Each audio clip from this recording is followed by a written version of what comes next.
Hey there, this is my book, An Innocent Fashion. My name's RJ Hernández. I'm going to read you a couple pages. Chapter 1. With all the tall buildings everywhere, you'd think it would be easier to kill yourself in New York City. The trouble was, to get to the top of one of them, you'd have to live in it or know someone who did. This seemed to be the trouble more generally. To get to the top of anything was just so difficult. And my biggest fear in growing up was that it would only become more difficult until it became impossible. Everywhere, all those horrible, record-breaking high-rises. I could zigzag all around them, blink at them from below, and even chat up their friendly doormen. But at the end of the day, when all I wanted was to jump off some gratuitous altitude, it was, "Hey kid, who are you here to see?" I finally understood why rich people paid a premium to live on a penthouse floor, adding another unfair advantage to the list that in my mind grew longer every day. If you could afford it, you got to kill yourself without a fuss. It made more sense to me than paying to see the so-called view of New York City every day. I mean, if I was rich, I'd pay not to see the view, with all those skyscrapers jutting up like a bed of nails. At the magazine, people talked about suicide all the time, but usually they were referring to fashion suicide, which was like social suicide, but much more serious. Fashion suicide was when somebody in the fashion world committed an error so egregious that they would never be welcome there again.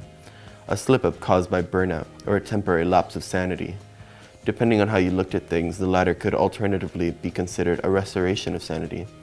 Either way, it was usually summed up as, "I can't fucking stand this anymore." A textbook example was that committed by the former fashion assistant, a doe-eyed trust fund doll, who one day last spring just stood up from her chair with a glazed look and left. She didn't even bother to take her bag with her, a $10,000 cast-off that came into her possession when the senior fashion editor pleaded, "Get this vile thing away from me, it keeps appearing on my desk." To be fair, the bag was pretty vile. It was covered in distressed python scales and golden buckles the size of prison padlocks, but it was also a $10,000 yet unreleased Versace runway sample, so she kept it. She kept it right until the end when, flaccid and shedding its horrible rotting skin, it wound up where the editor had dumped it in the first place. From there, the assistant joined a convent or non-profit. I'm not sure, but something with a redemptive ring to it. Other perpetrators of fashion suicide included another former assistant who quit her job to write a tell-all romanesque about her famously diabolical boss, and a gay intern who charged a $15,000 Bergdorf shopping spree to the managing editor's corporate card after he was made to work through his Christmas vacation. Neither of them would ever step foot in the office of a high-profile fashion magazine again, although the former did end up with the New York Times bestseller, and the latter with a 2-month vacation in a county jail in Westchester. It's not as hard as you might think to actually walk out on Regine. After you've been there long enough, it feels like you're just going across the street to grab a pastrami sandwich for lunch, even though you know you're never coming back. Getting beyond the double doors is the hardest part.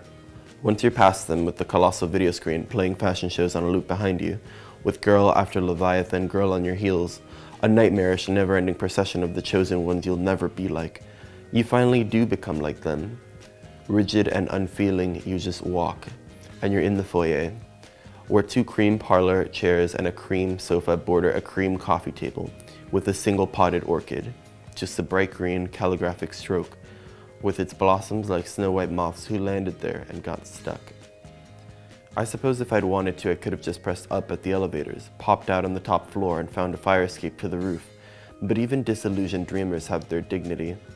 To jump off the Hoffman Lynch building, that horrible behemoth of New York City architectural innovation with its unprecedented vaults and soaring hope-flooded windows, a staggering display of harmony between old and modern, according to the plaque in the foyer, all that to disguise the depressing white offices inside. Well, no thank you. Who wanted to nosedive into midtown traffic anyway?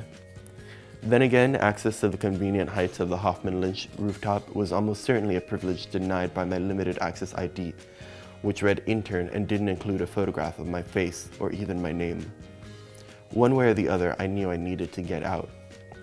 I would have jumped off the roof of my own walk-up apartment, but the building was only 4 stories tall, and I'd heard once you had to do it from a minimum of 6 stories if you hoped to actually die. This wasn't so much a mental note I had made for this occasion as one of those tidbits that stuck inexplicably in a person's head for years, like the fact that tongue prints were as unique as fingerprints, or that Napoleon had been 5.5 feet tall. It made logical sense too that you'd want to jump from somewhere high. If you jumped out of any old window, you could just end up with a broken leg, or else maimed for life. Either way, worse off than you'd been in the first place. That's why I went to my boss's house, because he was rich and living the dream, in a 15-story Fifth Avenue co-op with a gym and classical molding throughout. That's from my book, An Innocent Passion.